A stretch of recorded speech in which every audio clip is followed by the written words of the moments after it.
Hi, this is Shane Starr, and today I'm going to share an idea that I have that I'm working on. I'm going to do a collaborative video with another majestic INFJ on this very topic. But before I do that, what I'd like to do is just share some not so random, I made a little list, semi-random thoughts about this topic. And without further delay or suspense, here we go. Um, I think that in typing, people, including oneself, a perhaps better, more efficient way to go about it is to target the polar or trickster function, um, as opposed to what people normally do, which is try to establish what your lead function is. So, by process of elimination, we would look for your weakness, poke at different things until we find, oh, okay, this is where this person is weak and they don't know what they're doing. And this will look different, similar but different between MBTI and socionics. So I'll explain in a minute. Now, exactly how you test for these things, I have ideas for each function. I might get a little bit into that in this video, but I want to keep this one short and sweet and move on from there. So what I'm going to do is just flesh out the traits and behaviors that we would look for when testing for a polar function. And we're going to go down the line: SE, SI, TE, TI, NE, NI, and then finally FE and FI. So let's start with SE. How would you test for polar function in SE? So SE is, strength, power, physical ability, awareness, and we would associate that with force, socionics especially, even to the point of physical fighting, maybe. To take it a step more into the regular everyday world, things like moving furniture, physical fitness, ability. I would say I would add to this the anecdotal quality of ability to take pain. It's like, yeah, I sprained my arm, but let's keep playing. Like my tooth hurts, but I'm going to stick it out at work. Like people with weak SE can't do those things. So you can tell a little bit by appearance. I think if there's any cognitive function that we can qualitatively judge, you look at someone, if they're like, hey, I'm ready to go, I'm quick, I'm fast, I'm strong, SE is not their polar function. Just my very little action, like, I think would disqualify SE as being a polar function for me. I'm twice as old as a lot of my contemporaries here, but I run, I lift, I fight, I do all kinds of stuff. Like people with polar SE, they're like slow and they're kind of weak. I can't picture someone really good with their body being polar SE. So we would have some sort of question about, physical fitness, exercise, maybe moving furniture, maybe a list of physical tasks, how they would go about that, and just see how tired they get, talking about that. SI next. Now, this one's difficult because I think it comes out very different between MBTI and socionics. For a recap, SI and MBTI, I know this like the back of my hand. It's memory, it's attention to detail, it's order, it's punctuality. Like when I was a little kid, I used to like line my cars up and arrange them into different categories, like either by color or by size or by type. All these different categories, and the feeling of achievement when you open your kitchen cabinets and everything is perfectly in order, right where it's supposed to be. Your drawers at work, your drawers in your closet or bedroom, your workspace, your car, your clothes matching, everything like specific and exactly just right. That's SI and MBTI. Not so in socionics. It has really little to do with that. In socionics, everything I've been saying sounds more like TI instead of SI. In socionics, we associate SI with relaxation, being chill, the opposite of intense. Inertia. In a pejorative way, you could even say laziness. SI in socionics is almost the opposite of SE. It's non-force, it's non-fighting, it's sitting on the couch instead of moving the couch.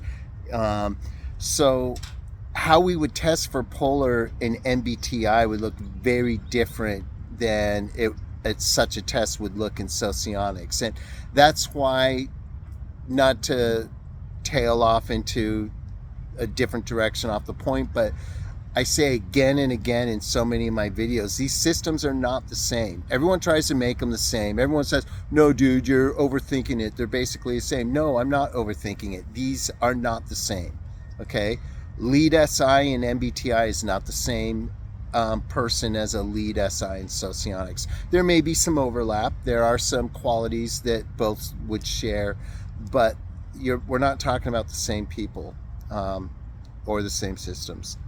Okay, so such a test, I would just look for the opposite qualities. Someone disorganized, someone, in the socionics sense, someone intense, someone who maybe doesn't know how to relax.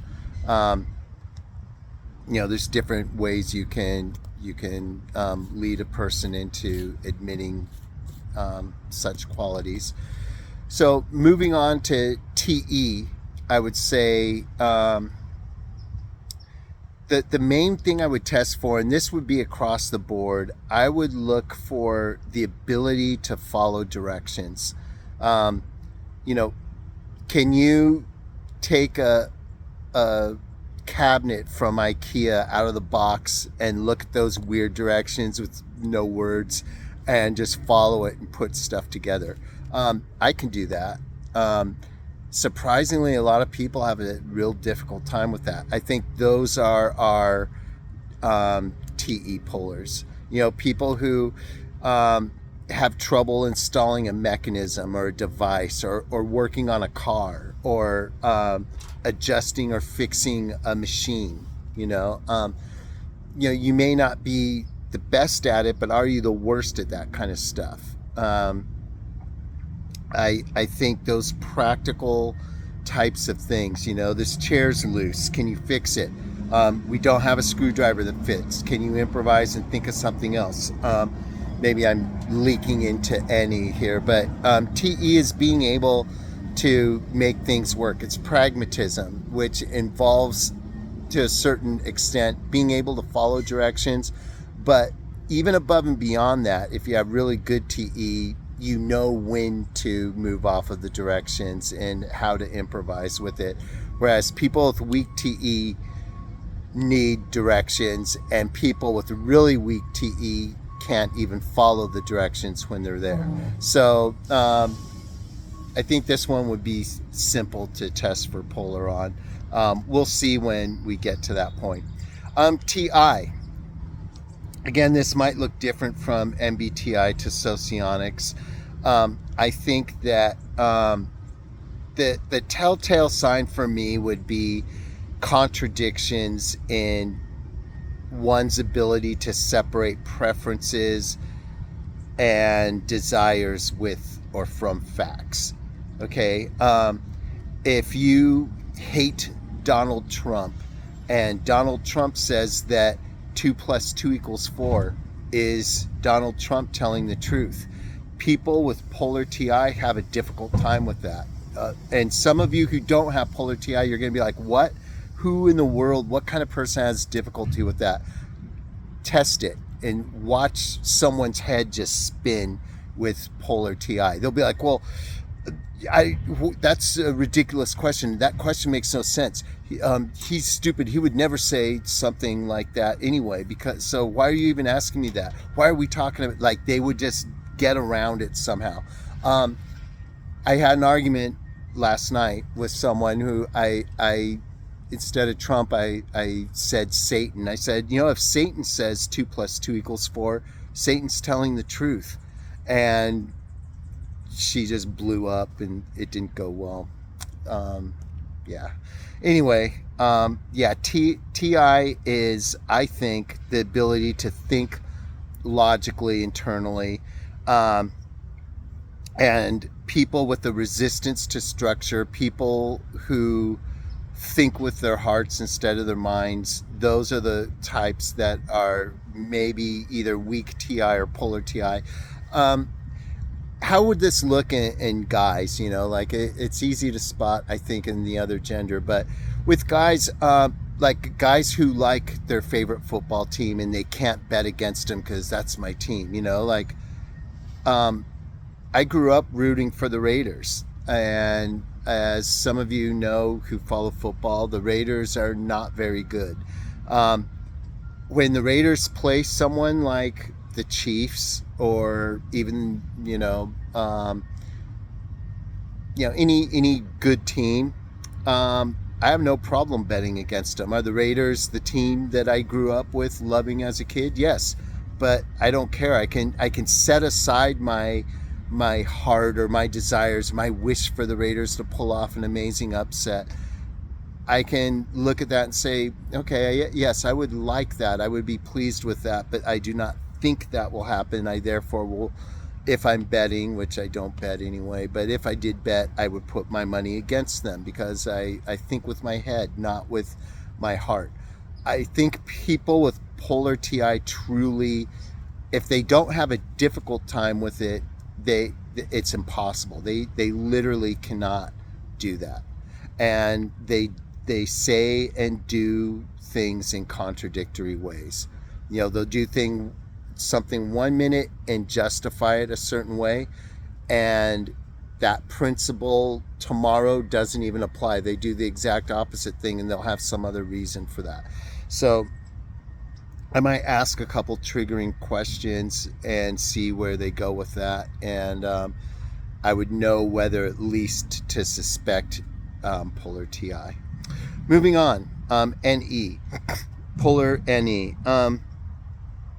I know Eric from Typing Famous People. He's the authority when it comes to polar function testing. I think he has a great one. He gives you like a weird situation and you have to think of how many different interpretations of the situation you can. And people with good NE can think of a lot. Well, it might be because, a wedding ring and a watch left on a table, why? Because they're getting a divorce. Oh, maybe they're washing the dishes. Maybe they're fixing something and they don't want to scratch it. Maybe they're changing and they took everything off. Maybe they're in the shower. Maybe, people with polar NE have a real difficult time coming up with alternatives to anything. They also, in almost opposition to polar TI, they have difficulty going outside the box at all. They hate speculation. That's I think the telltale sign. It's like, hey, who do you think's going to win this game? I don't know who's going to win this game. Why are you asking? You have to watch them play. No one can predict that. I know no one can predict that. I'm just asking what you believe will happen. Well, why ask me that? That doesn't make sense. When you see someone kind of get irritable about something, you hit something. You're like close to their polar function. And with polar NE types, they can't read between the lines. They don't like reading between the lines. They don't like looking for an interpretation. I've been told at work I'm a black and white thinker, not just literally, but figuratively as well. But I'm not so much black and white that I'm polar NE, I don't think. These polar NE types, there's only one truth, one reality, one interpretation, and they'll take that road down to the end, even if it's not working, even if, you know, it's funny. You can see it in some types, like if a part of one's uniform's getting in the way of function, say, a TE lead would say, just take it off, man. We got to win. Let's do what you got to do to make it work. The TI is like, nope, this goes here. The NE polar, at least, this is part of the program. We cannot dispense with this. This goes here. This must be, you can't go against regulations, NE polar is very just strict and stiff and allergic to change, allergic to speculation. So that's what that would look like. And I would ask questions, see how picky they are about certain things. Polar NI. Now, I think this one is another one like SI, where it's going to look very different between MBTI and socionics. When we think of NI, introverted intuition, and MBTI, I think of everything above and beyond science, and there's a lot there. There's more to the world than the empirical interpretation. In fact, everything that makes us human, what we love, what we hope, what we dream, what we fear, any kind of religious sentiment or even anti-religious sentiment is a step beyond what to claim, the opposite. That too is above and beyond science. So I would test for that, how stuck in the here and now someone is. And that kind of gets us close to the socionics version of this, which is a lot more dependent on time. Someone who's really good with predicting the future and looking at trends and seeing how trends will develop, seeing how choices will manifest and what consequences they will result in. That's more, there's some overlap with MBTI, but in socionics, it's really about time. In MBTI, it's more about symbolism. And again, if we had a Venn diagram, there'd be some overlap, but Polar NI and MBTI is going to be someone very scientific and empirical and can't believe or put faith in anything they can't see concretely, empirically in the present. Polar NI in socionics is going to look like poor management, inability to see the bigger picture, the path of time, changes in one's body, changes in society, the world. Hey, 10 years have gone by. What happened? How did I get here? That's Polar NI in socionics. Now, again, for the last time, there are some gray area overlaps here, but I do think there are different emphases here. So how I would go about making a distinction between Polar NI and MBT and socionics would adhere to those different structures. One would be more about their adherence or allergicness to symbolism. The other would have more to do with time. Okay, FE. Now, once again, I don't want to turn this into MBTI versus socionics, but when I think of Polar FE and MBTI, it's real simple. Are you socially introverted to the point of being weird? This is why in at least one famous typing person's system, I'm ISTJ, because when it comes to people in a group, I kind of dress differently, I act differently. I'm good with people one-on-one, but in a group, I don't really care to manage the mood. When emotions do come up, I don't control them well. I don't have very good boundaries socially or emotional regulation.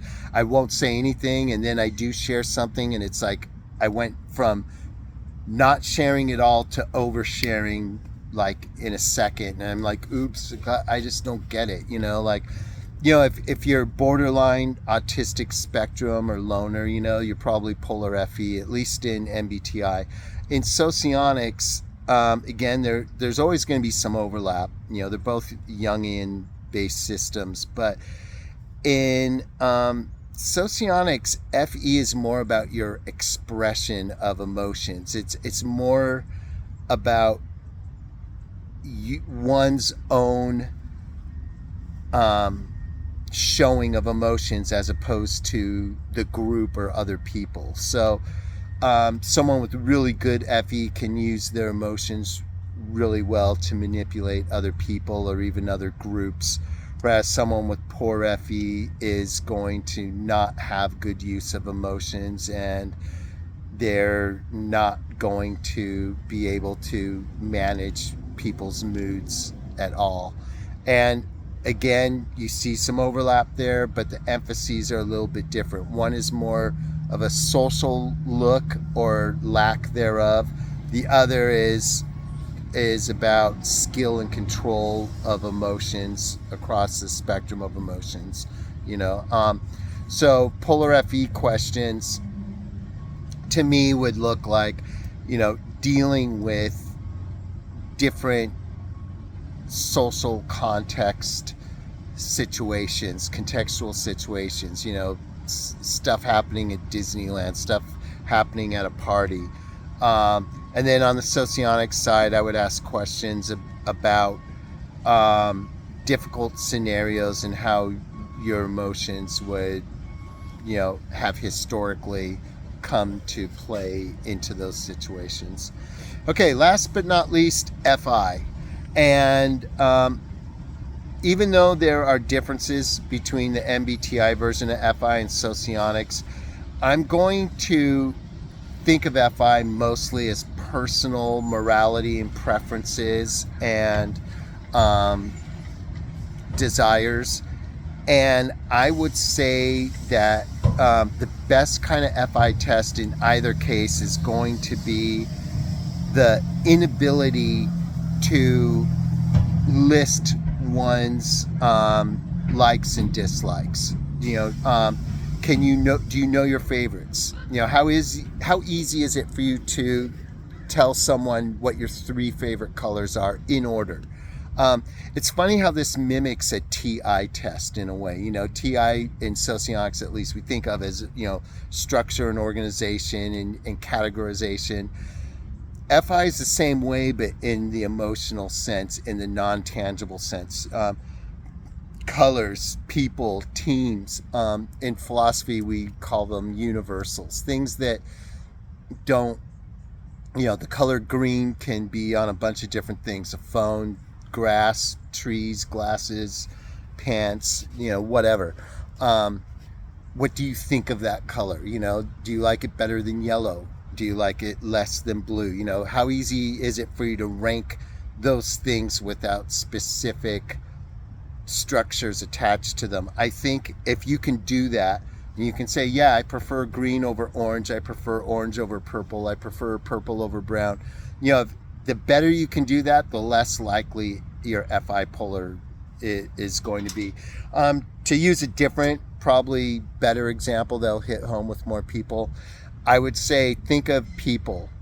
I think I have FI, but I don't think it's that good. And here's why. I have a lot of people who I kind of like, but I don't totally trust. I don't like them that much. And so if someone would say, are they your friends or are they your enemies? There are a lot of gray area, or people who would go in that gray area for me. Frenemies, I don't know. I think someone with polar FI is going to really hit hard with that. I think someone with polar FI, do you love her? And they really literally won't be sure. They can't say, well, no, or they can't say, well, yes. It's like, well, what do you mean? And they'll start asking qualifying questions, like, I love my mom, but that's different from loving my sister, which is different from loving my girlfriend, which is different from loving Mustang cars or something, that, and thinking of cars, can you rank your favorite cars from 1 to 5?